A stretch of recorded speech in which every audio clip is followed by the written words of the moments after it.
안녕하세요. 누구나 알기 쉬운 엑셀 함수 8번째 시간입니다. 오늘은 엑셀 함수 중 수학 함수에 관해서 알아보겠습니다. 오늘 배워볼 함수는 결과값을 가지고 반올림, 올림, 내림을 구하는 라운드 계열 함수입니다. 그리고 하나의 함수를 가지고 여러 가지 결과를 구할 수 있는 서브 토탈 함수를 배워보는 시간입니다. 먼저 반올림 함수인 라운드 함수가 있습니다. 첫 번째 인수 자리에 반올림할 숫자를 입력한 후 두 번째 인수인 반올림할 자릿수를 지정하여 사용하는 함수입니다. 예를 들어 평균을 구하는데 소수점 한 자리까지 결과값을 구하고자 할 경우 자릿수를 1로 입력하면 소수점 한 자리인 평균이 구해지는 거죠. 반올림은 5를 기준으로 올림하여 표시할지 내림하여 표시할지 정해집니다. 그치만 상황에 따라 무조건 올리거나 내려야 하는 경우가 있겠죠. 그럴 때 사용하는 함수가 라운드 업이라고 하는 함수와 라운드 다운이라고 하는 함수가 있습니다. 이름 그대로 무조건 올리고 무조건 내림하여 표시해주는 함수입니다. 결과값이 숫자일 경우 지정된 자릿수를 통해서 소수점 자리도 조절하지만 원단위 절삭 같은 작업도 가능합니다. 그래서 자릿수를 지정할 때 정수를 기준으로 소수점을 정리할지 1의 자리, 10의 자리 등을 0으로 표시할지 지정할 수 있습니다. 그래서 이 라운드 계열 함수는 많이 사용되는 함수 중에 하나입니다. 그 다음 우리가 지금까지 배워본 합계, 평균, 개수, 최대, 최소 등을 하나의 함수로 다 작업이 가능하게 해주는 함수가 있습니다. 바로 서브 토탈이라는 함수입니다.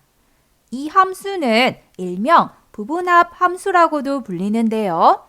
데이터 범위에서 소그룹별로 집계할 때 사용하기도 하고 중간중간 행을 숨겨서 원하는 자료만 보고 싶을 때 자료 통계를 내기 편하게 해주는 함수이기도 합니다. 이 함수의 특징은 첫 번째 인수가 들어가는 자리에 함수 번호를 지정해 주어야 합니다. 그럼 선택한 셀 범위를 통해서 지정한 번호에 해당하는 함수로 결과값을 구해줍니다. 함수 번호는 1번부터 11번까지 또는 101번부터 111번까지 있습니다.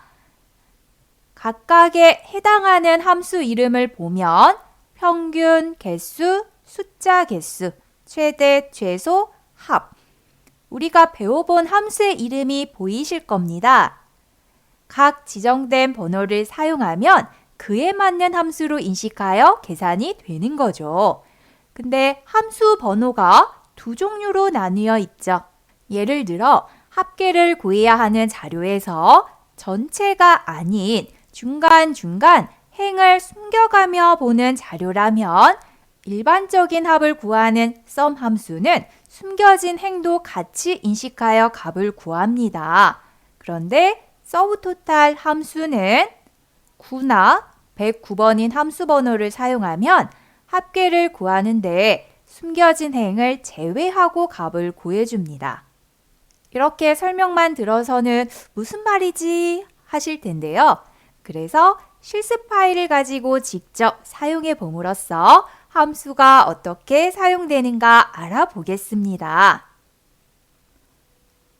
오늘 공부할 파일은 실습 폴더에서 엑셀 8 수학함수 2번 파일입니다. 엑셀 8 수학함수 2번 파일을 열어주세요. 그럼 먼저 첫 번째 시트인 라운드 계열 1번 시트부터 보겠습니다. 라운드 계열 1번 시트를 선택합니다. 급여 현황 자료가 있네요. 자, 여기 입력되어 있는 실지급액을 한번 봐보겠습니다. 예, I5번 셀을 선택해서 봤더니요. 급여를 가지고 연금, 보험 등 각각의 값을 제외하고 나오는 금액이 실지급액이 되겠네요. 이렇게 계산된 결과에서 1의 자리에 해당하는 숫자들을 제하고 입금을 하려고 합니다. 일명 원 단위를 어떻게 처리할지에 문제가 되겠습니다. 이럴 때 사용하는 함수가 반올림, 올림, 내림에 해당하는 함수입니다. 올려서 표시할지 내려서 표시할지 선택을 하시는 건데요. 보통 반올림을 하지는 않습니다. 왜 그런지 반올림 함수인 라운드 함수부터 사용해 보겠습니다. 자, 강백호의 실지급액을 가지고 입금액을 구해보기 위해서 제5번 셀 클릭, fx 함수 삽입 클릭. 우리가 사용해 볼 함수는 라운드 함수입니다. 최근에 사용한 함수에서 안 보이신다면 범주 선택을 수학 삼각 범주로 선택을 해주세요.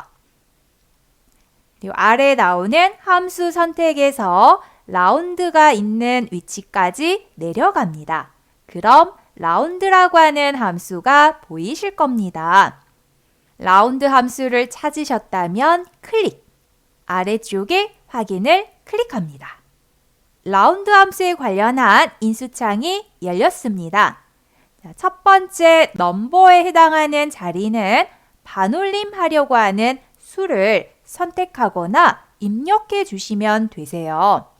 우리는 반올림하려고 하는 값이 I5번 셀에 입력이 되어 있네요. 그래서 I5번 셀 클릭. 자, 두 번째 자릿수를 지정을 하는 숫자를 입력을 해 주셔야 됩니다. 자, 자릿수에 관련해서 설명을 드렸죠. 정수를 기준으로 0이라는 값이 들어가고요.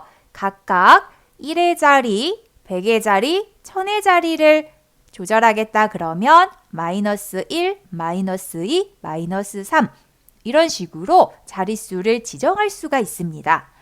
우리는 1의 자리를 지정하기 위해서 마이너스 1을 입력을 해주시면 됩니다. 자, 마이너스 1 입력 되셨다면 확인을 클릭.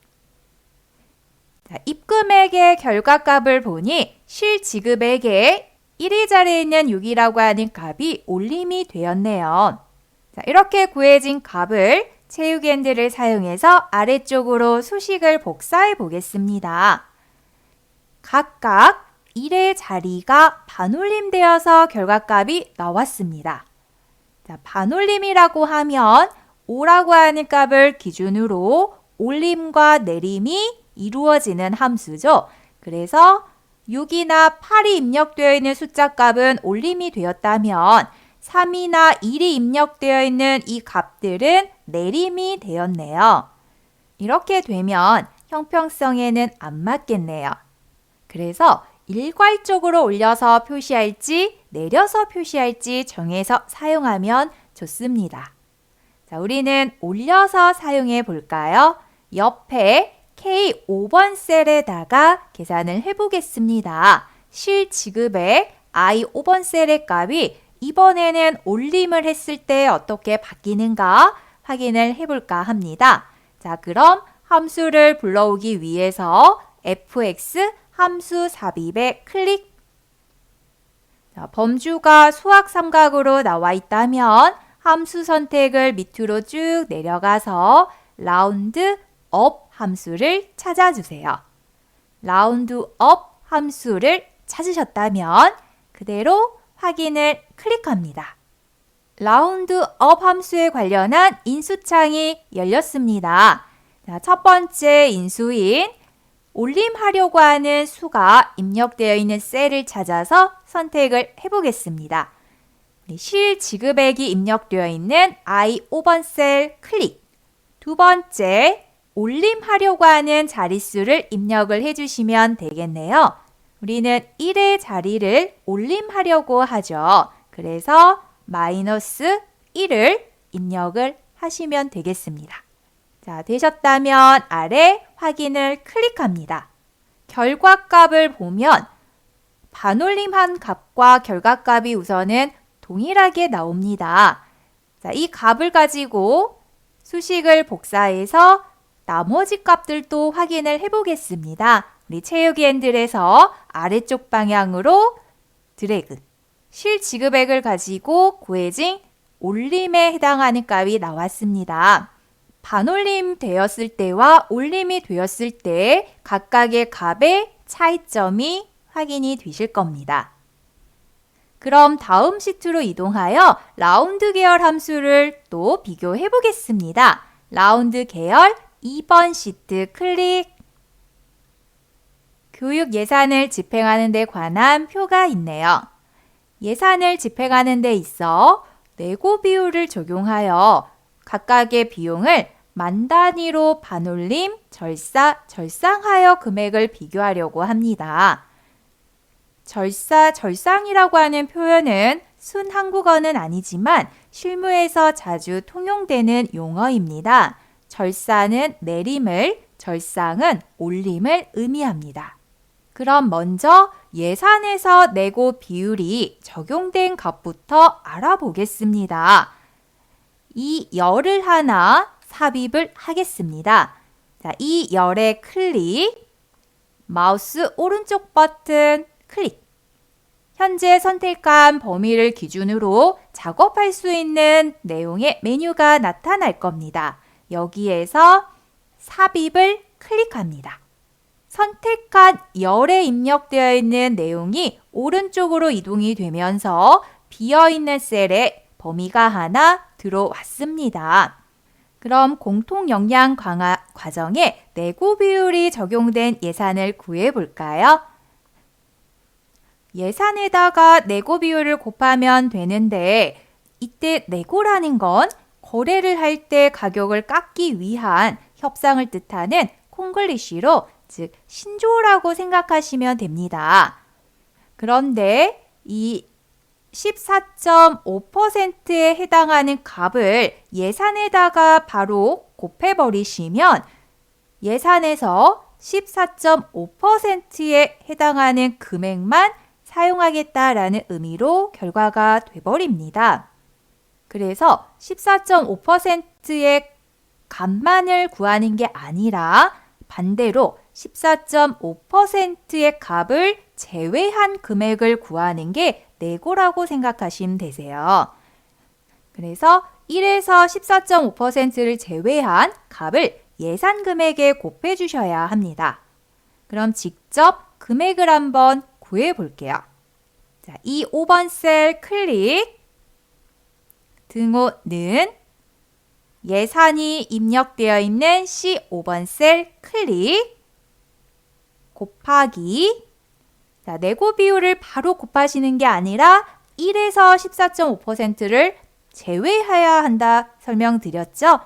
그래서 이때 주의하실 게 제외라고 해서 빼기가 들어가야 되는데 그냥 넣으시면 안 되고 괄호 안에다가 즉 1 빼기 내고 비율이 있는 D5번 셀을 넣어주시면 됩니다. 괄호 닫기. 이렇게 해야 1에서 14.5%가 제외한 금액이 예산에 곱해집니다. 자, 그럼 엔터. 지금 제 화면에서는 샵이라고 하는 기호로 해당 결과가 보이네요. 자, 숫자 값인 경우에 이처럼 열의 너비가 좁을 경우 값이 크면 샵으로 나올 수도 있습니다. 그래서 열의 너비를 넓혀주기 위해 E와 F열 사이에 마우스 포인터를 맞추시고 열의 너비를 오른쪽으로 드래그해서 넓혀주세요. 자, 그런데 해당하는 결과가 %인 백분율로 표시가 되었네요.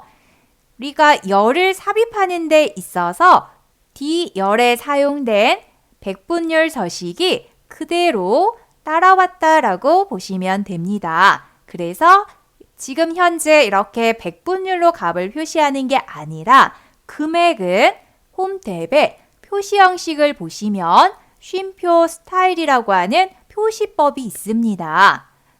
이 표시법은 숫자 값이 3자리 이상일 경우 천 단위 구분 기호로 쉼표 기호를 자동으로 표시해주는 표시법입니다. 자, 쉼표 스타일 한번 클릭. 3자리마다 각각의 쉼표가 들어가면서 금액에 관련한 표시법으로 나왔습니다. 자, 그래서 예산에 해당하는 14.5%가 제외된 금액이 구해졌습니다. 자, 이렇게 구해진 금액을 가지고 만 단위, 반올림, 내림, 올림을 한번 구해 보겠습니다. 자, F5번 셀 클릭. 자, 먼저 만 단위 반올림을 구하기 위해서 라운드 함수를 가지고 오겠습니다. fx 함수 삽입 클릭. 범주 선택이 수학 삼각으로 되어 있으시면 함수 선택하는 아래쪽으로 내려가서 라운드 함수를 찾아서 클릭합니다. 찾으셨나요? 자, 그럼 아래 확인 클릭. 자, 라운드 함수 관련한 인수창이 나왔습니다. 자, 반올림하려고 하는 수는 현재 구해놓은 이 5번 셀이 되겠습니다. 이 5번 셀에 입력된 값을 가지고 자릿수를 조절해서 반올림을 하려는 거죠. 자, 그 다음 두 번째 인수, 자릿수를 지정을 해야 되는데요. 지금 현재 구하려고 하는 자릿수는 만 단위 자릿수입니다. 즉 1의 자리, 10의 자리, 1000의 자리, 만의 자리 이 순서로 마이너스 1, 마이너스 2, 마이너스 3 해서 만의 자리는 마이너스 4가 되겠네요. 자, 그럼 마이너스 4를 입력을 합니다. 즉, 네 번째 자리의 숫자가 5 이상이면 반올림하여 네 번째 자리까지는 0으로 표시하라는 뜻입니다. 자, 그럼 확인 클릭. 자, 네 번째 자리까지는 0으로 표시가 됐습니다. 자, 그럼 수식을 복사해서 각각의 네 곳 비율에 따른 만 단위 반올림을 한번 보겠습니다. 자, 구해놓은 금액값과 만 단위 반올림이 나온 셀 두 셀 같이 선택.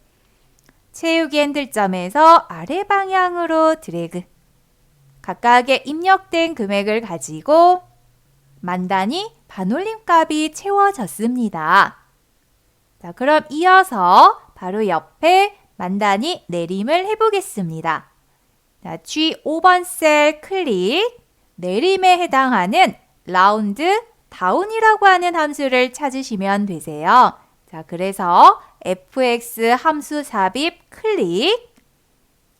범주가 수학 삼각으로 되어 있으시면 밑으로 이동막대 움직이셔서 라운드 다운이라고 하는 함수를 찾으시면 되겠습니다. 라운드 다운 함수를 찾으셨다면 확인을 클릭. 자, 라운드 다운에 해당하는 인수창이 열렸습니다.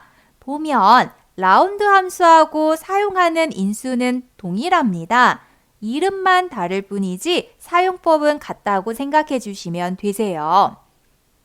자, 그럼 첫 번째 내림하려는 실수를 여기에 선택을 해주시면 되시는데, 자, 그런데 우리는 처음에 이 표를 보셨을 때 2라고 하는 열이 없었습니다. 우리가 삽입을 해서 별도로 만들어 넣은 거죠.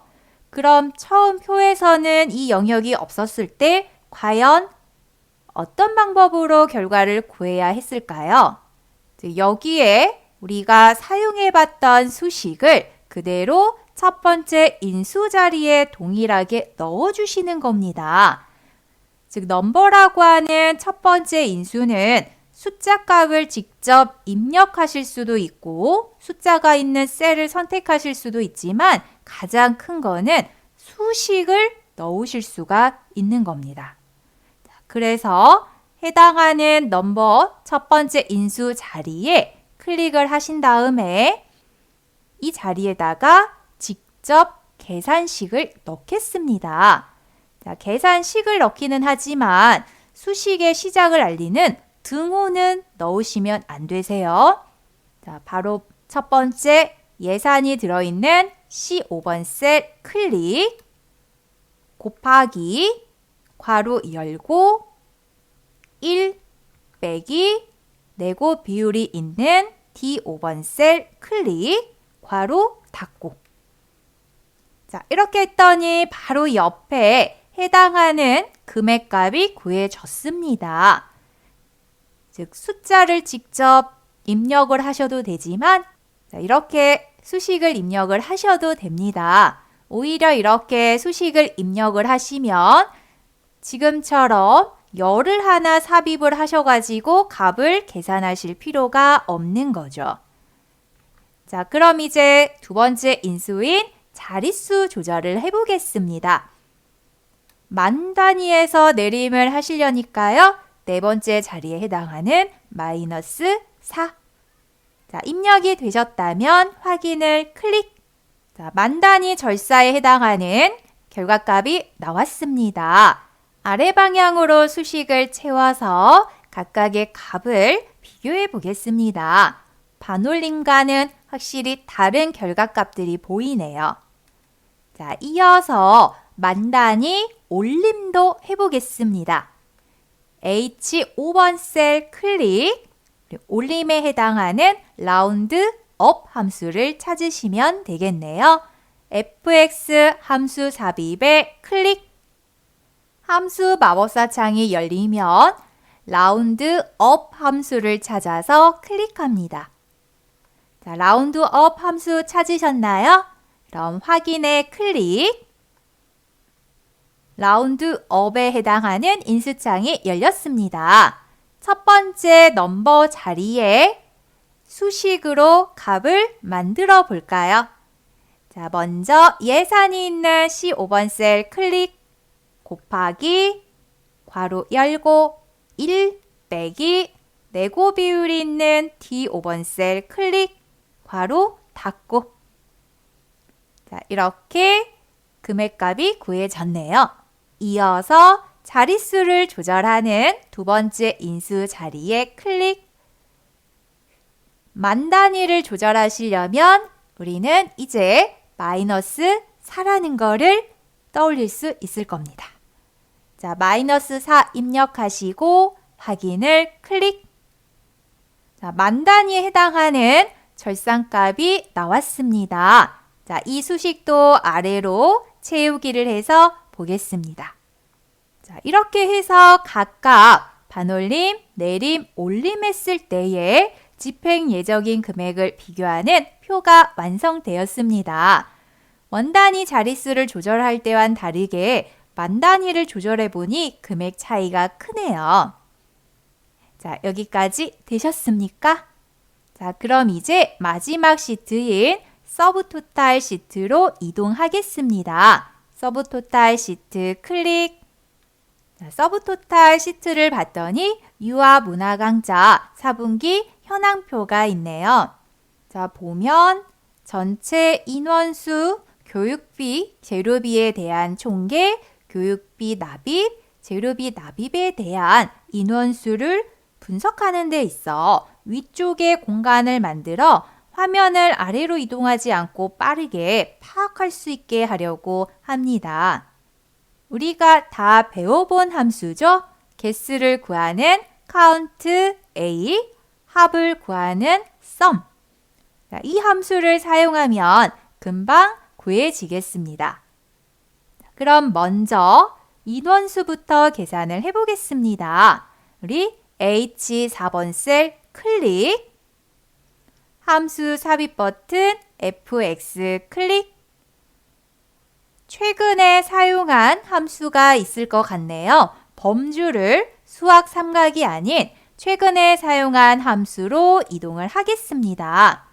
최근에 사용한 함수로 범주를 이동해 보시면 이 안에 count A라고 하는 함수가 들어있네요.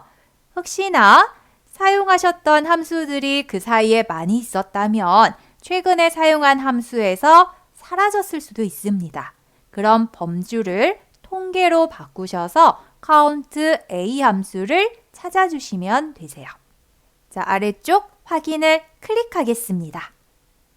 count A에 관련한 함수의 인수창이 열렸습니다. 인원수를 구하기 위한 범위를 하나 선택해서 넣어주면 되겠습니다. 현재 입력되어 있는 이 표는 범위로 사용하시는 데 있어서 이 교육비 납입과 재료비 납입을 제외한 넘버에서부터 재료비 범위까지는 현재 비어있는 셀이 없습니다. 이 범위를 가지고 인원수를 구하셔도 아무런 문제는 없을 것 같습니다. 그치만 가장 정확하게 사용하신다 그러면 가급적이면 왼쪽에 첫 번째 열을 활용하시는 걸 권해드립니다. 자료를 입력하시는 데 있어서 왼쪽에 입력되는 자료는 비어있는 경우가 거의 없습니다.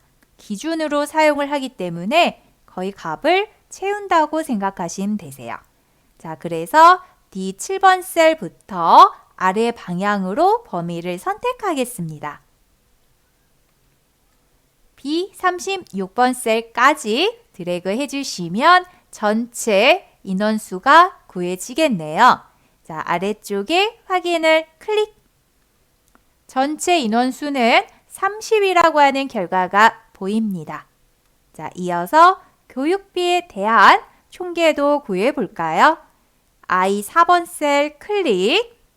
자, sum 함수를 불러오기 위해서 fx 함수 삽입도 있지만 우리는 바로 오른쪽 상단 홈 탭에 자동 합계가 있다는 것도 알고 계시죠? 자, 자동 합계 클릭. sum이라고 하는 함수 이름이 들어오면서 괄호 속 인수로 바로 옆쪽 셀을 인식하고 있네요. 자, 우리는 교육비에 대한 합계를 구하셔야 되니까 I7번 셀부터 아래 방향으로 범위를 선택해 주시면 되겠습니다. 그래서 I7번부터 I36번 셀까지 선택이 되셨다면 그대로 엔터. 그럼 교육비에 대한 총 합계가 나왔습니다. 자, 이어서 재료비를 구해 볼 건데요. 교육비 바로 오른쪽에 재료비가 있습니다. 그래서 채우기로 오른쪽 방향으로 수식을 복사하시면 다시 계산을 하지 않아도 이렇게 재료비에 대한 합계값을 구해 보실 수가 있습니다. 자, 재료비에 대한 합계값이 나왔습니까? 자, 이어서 교육비와 재료비 납입수도 구해 보도록 할게요. 교육비와 재료비 각각의 동그라미 기호가 표시되어 있는 자리를 찾아서 몇 개의 셀에 표시되어 있는가를 구하시면 되겠죠? 자, count A, K4번 셀에 클릭을 해주시고 fx 함수 삽입 클릭. count A 함수가 바로 직전에 사용이 됐기 때문에 최근에 사용한 함수 첫 번째 보이실 겁니다. count A 클릭. 아래 확인을 클릭합니다. 자, 범위는 교육비 납입에 해당하는 것부터 구하셔야 되니까 K7번 셀부터 아래 방향으로 드래그 해주시고 K36번 셀까지 선택하시면 되겠네요. 되셨다면 확인을 클릭합니다. 이어서 재료비 납입을 구해 보시는데 방금 구한 수식이 오른쪽 방향으로 복사가 되면 될 것 같습니다. 그래서 오른쪽 방향으로 수식을 복사하셔서 재료비 납입까지 이렇게 수식 복사로 구해주시면 되겠습니다. 자, 이렇게 해서 전체적인 통계를 내기는 했습니다. 자, 그런데 이제 이 전체적인 내용을 가지고만 보시는 게 아니라 때에 따라서는 지점에 따른 인원수나 총계 납입수가 필요할 때가 있을 거고요. 과정에 따른 인원수 총계 납입수가 필요하실 수도 있습니다. 그래서 우리가 조건에 따라서 개수도 구해보시고 합계도 구해보셨지만 그러한 표는 별도로 만들어서 관리를 해야 됩니다. 지금같이 위에 간단한 표로서 확인만 해야겠다 하실 경우는 별도로 표를 만들어서 조건을 가지고 구하는 함수를 쓰실 필요는 없으세요. 그래서 오늘은 서브토탈이라고 하는 함수를 배워보시는 겁니다. 위에다가 구해놓은 전체 인원수나 합을 기준으로 비교를 빠르게 하기 위해서 사용해 보실 때 굉장히 유용한 함수 중에 하나가 서브토탈 함수입니다. 자, 그럼 먼저 함수에 들어가기 전에 위쪽에 공간을 확보하도록 할까요? 5번 행을 선택을 해주시고 여기에 행을 하나 추가하겠습니다. 자, 마우스 오른쪽 버튼, 현재 선택한 행에서 사용하실 수 있는 메뉴가 나올 겁니다. 그 중에 삽입을 클릭, 비어있는 행이 하나 만들어졌습니다. 즉, 이 영역 안에 같이 볼 수 있게끔 해당하는 인원수 총계를 아래쪽에 구할 겁니다. 먼저 첫 번째 인원수에 관련해서 계산을 해보겠습니다. 함수를 찾으러 가기 위해서 함수 삽입 fx 클릭, 최근에 사용한 함수에 서브토탈 함수가 보이신다면 바로 선택하시면 되시지만 최근에 사용한 적이 없으실 경우에는 이 수학 삼각이라고 하는 범위로 범주를 바꿔주세요. 수학 삼각이라고 하는 범주 안에서 서브토탈이라고 하는 함수를 찾아주시면 되겠습니다. 서브토탈 함수 찾으셨다면 클릭. 자, 그 아래 설명을 보면 목록이나 데이터베이스의 부분합을 구합니다 라고 설명하고 있네요. 이 서브토탈이라고 하는 함수는 데이터 탭에 가시면 부분합이라고 하는 별도의 메뉴가 하나 있습니다. 거기에서 사용되는 함수가 서브토탈 함수입니다. 우리는 부분합이라고 하는 기능이 아닌 상단에 개별적으로 계산을 하실 거라서 서브토탈 함수를 직접 불러와서 구하시는 겁니다. 자, 아래쪽에 확인을 클릭. 서브토탈에 관련한 인수창이 열렸습니다. 자, 보시면 첫 번째 펑션 넘버를 입력하라고 하는 인수 자리가 보이실 겁니다. 사용하려고 하는 함수의 유형이 무엇인지에 따라서 할당된 번호를 넣어주셔야 되시는데 해당하는 함수 번호가 바로 생각이 안 나실 경우에는 아래쪽에 도움말을 클릭하셔서 도움을 받으셔도 됩니다. 자, 함수 번호에 대해서 제가 설명을 드렸죠. 평균 개수, 숫자 개수, 최대, 최소, 합계에 따른 각각의 번호가 1에서부터 11까지 또는 101에서부터 111까지 할당이 되어 있습니다. 지금은 인원수를 구하는 count a라고 하는 함수를 활용할 겁니다.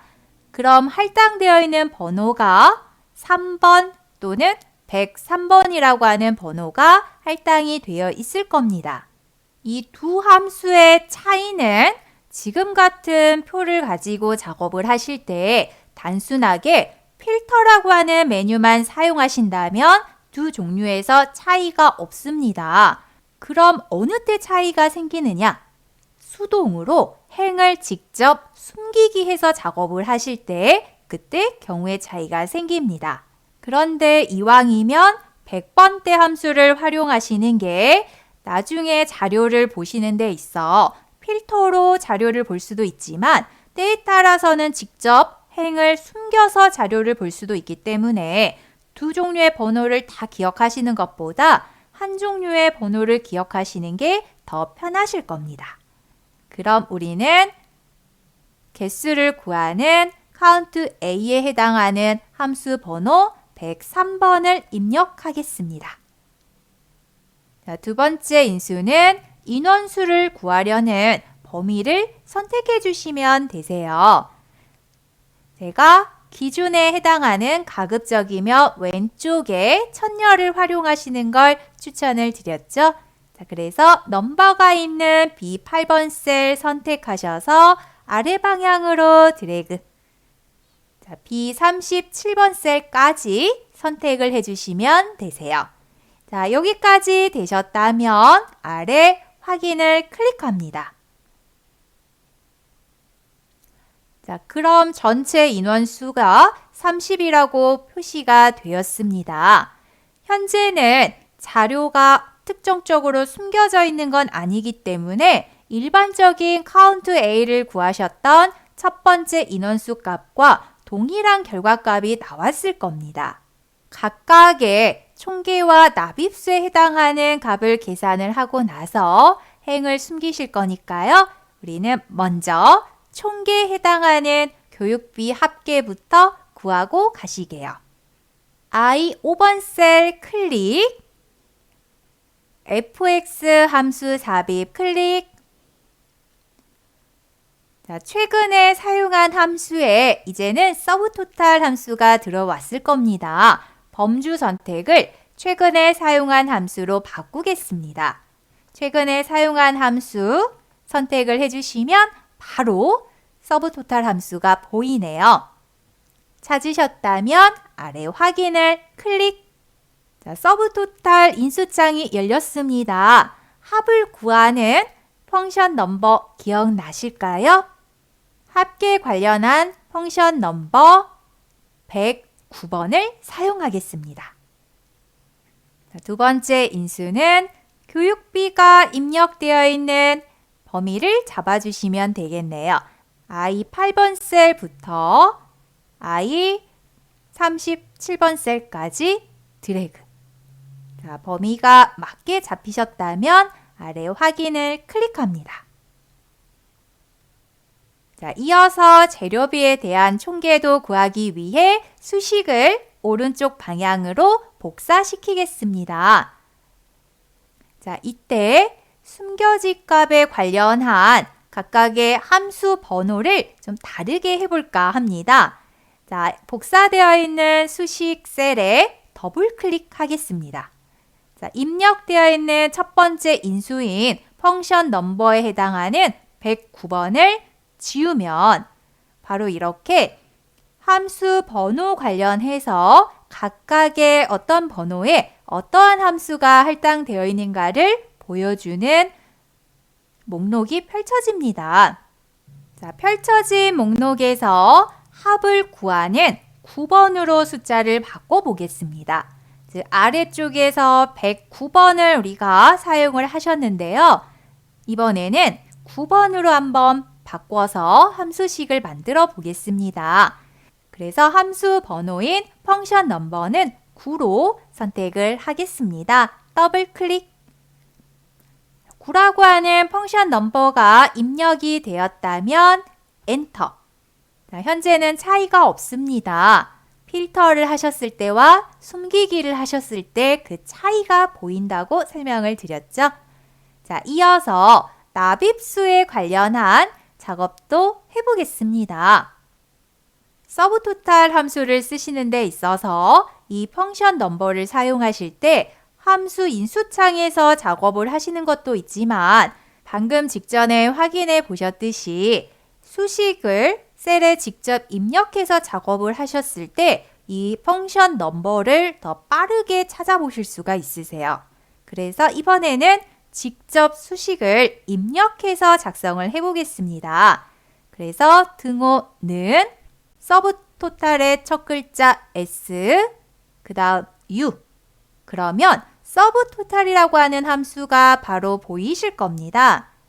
자, 이때 서브토탈 함수를 더블 클릭하시는 방법도 있지만 이렇게 아래쪽에 목록이 펼쳐지셨을 때 방향키를 움직이시면 각각의 해당하는 함수의 이름에 위치가 옮겨지는 걸 보실 수가 있습니다. 그래서 서브토탈이라고 하는 이름 쪽으로 선택을 바꿔주시고 키보드에 왼편에 보시면 TAB라고 하는 탭 키가 있습니다.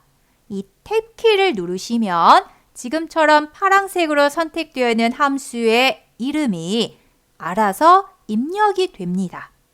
마우스로 더블 클릭하시는 방법도 있지만 이렇게 키보드만으로 작업을 할 수 있게끔 되어 있습니다.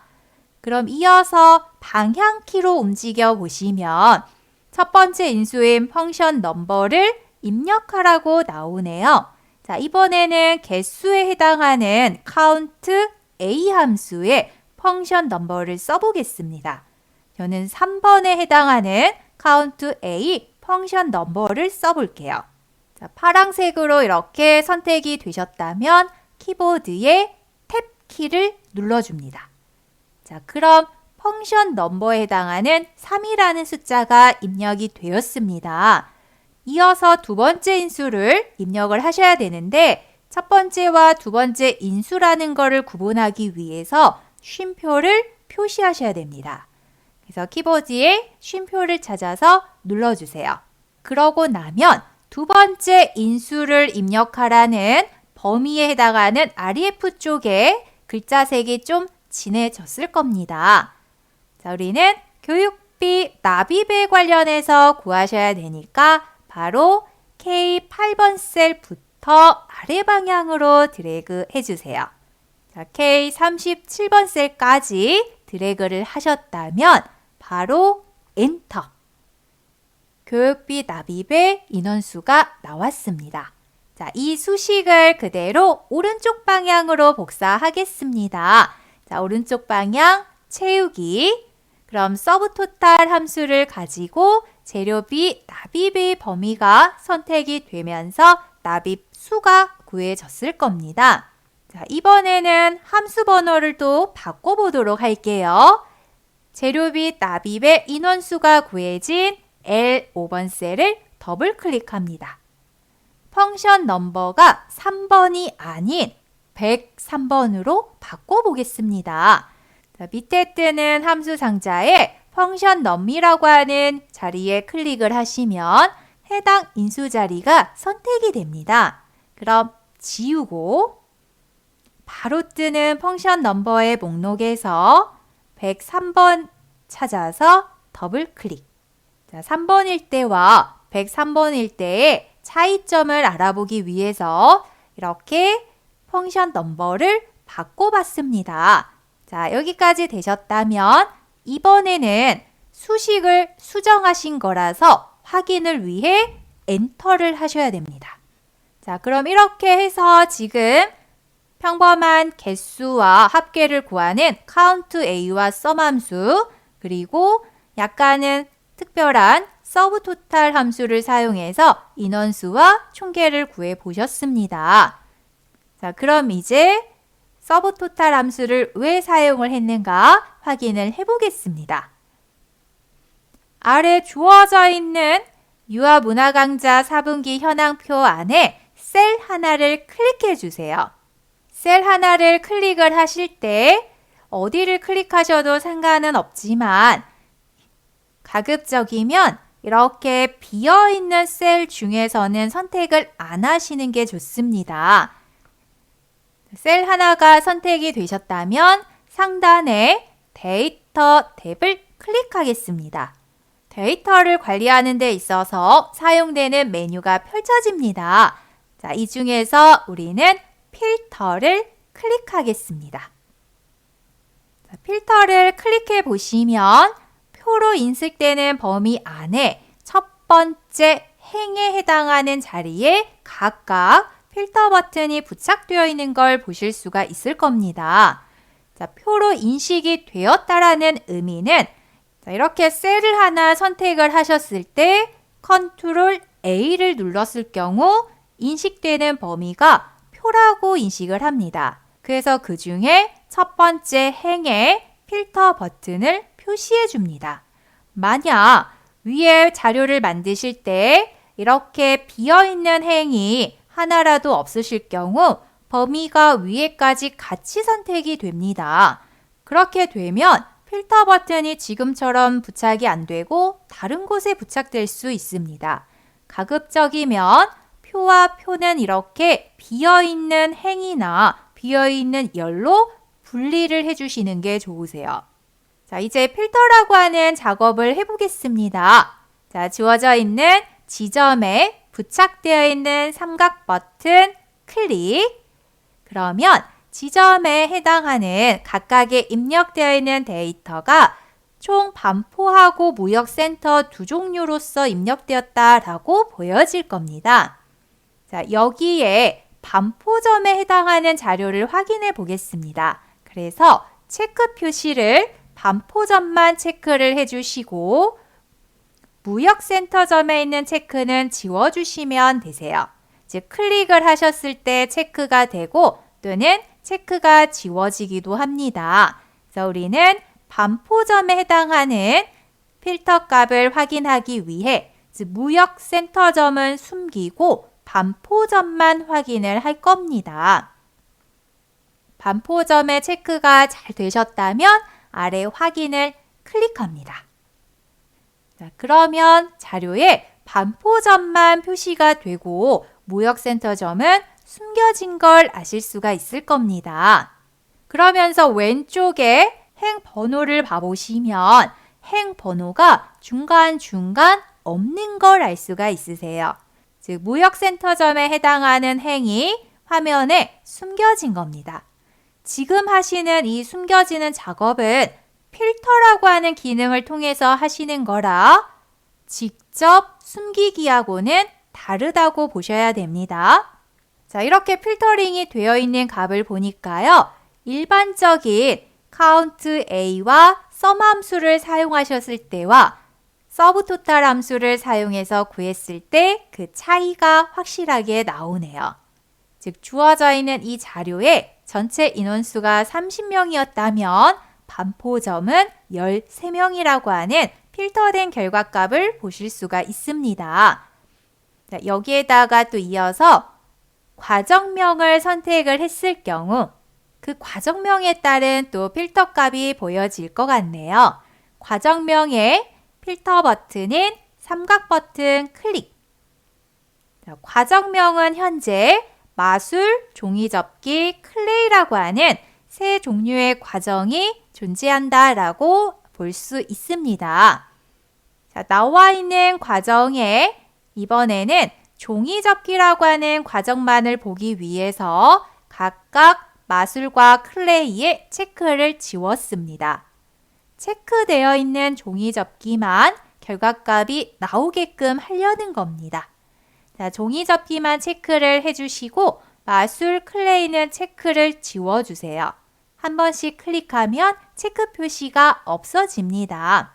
자, 종이접기만 체크가 되셨다면 아래 확인을 클릭합니다. 자, 그럼 자료가 반포 지점이면서 종이접기라는 과정명에 해당하는 결과가 보이실 겁니다. 자, 그랬더니 위에 우리 계산해 보셨던 서브토탈의 결과값도 달라지는 게 확인이 되실 겁니다. 즉 반포점이면서 종이접기라는 과정의 인원수는 3명이라고 보여지네요. 이렇게 필터와 함께 사용하시면 좋은 함수가 서브토탈 함수입니다.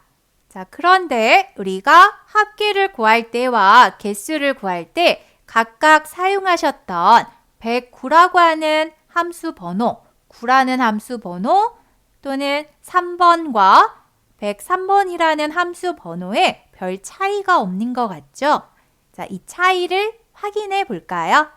자, 필터링 되어 있는 자료를 모든 자료가 다 보이게끔 필터를 되돌리겠습니다. 이때 각각 필터가 되어 있는 버튼을 보시면 일반적인 삼각형 모양이 아닌 다른 버튼으로 모양이 바뀌었습니다. 즉, 주어져 있는 이 표에서 지점과 과정명만 필터를 했다라는 표시입니다. 각각 지점과 과정명을 찾아가서 필터 해제를 클릭해 주셔야 모든 자료가 표시가 됩니다. 네, 필터를 하나만 하셨을 때는 바로 가서 필터 해제를 하시면 되지만 여러 번의 필터를 하셨을 경우에는 각각의 버튼마다 찾아가면서 필터를 해제하셔야 됩니다. 그래서 상단 데이터 탭에 필터 옆에 보시면 지우기라고 하는 버튼이 또 자리를 잡고 있습니다. 즉, 필터되어 있는 모든 내용을 다 취소해서 처음에 입력되어 있는 전체 표로 나오게끔 필터를 지우기 하시는 겁니다. 자, 이 지우기 버튼에 클릭. 자, 그랬더니 모든 자료가 다시 다 보여지고 있네요. 자, 이렇게 주어져 있는 자료에서 직접 필요 없는 행을 숨겨 보겠습니다. 즉, 나와 있는 자료를 삭제하는 게 아니라 때에 따라서는 숨기기가 필요할 때도 있습니다. 그래서 숨기는 작업을 해보실 건데요. 자, 예를 들어 지금 주어져 있는 자료에서 1, 2, 3에 해당하는 행 3개를 숨겨보고자 합니다. 즉, 바로 옆에 8번, 9번, 10번에 해당하는 행을 선택을 해주세요. 그럼 8번, 9번, 10번 행에 입력되어 있는 각각의 1, 2, 3번 자료가 선택이 될 겁니다. 행 번호에서 선택을 해주셔야 정확하게 선택이 됩니다. 자, 이렇게 행 번호에서 선택을 하셨다면 이 영역 안에서 마우스 포인터를 두고 오른쪽 버튼을 눌러주세요. 그럼 이렇게 선택이 되어 있을 때 사용할 수 있는 메뉴가 뜹니다. 그 안에 보시면 밑에서 두 번째 숨기기라고 하는 메뉴가 보이실 겁니다.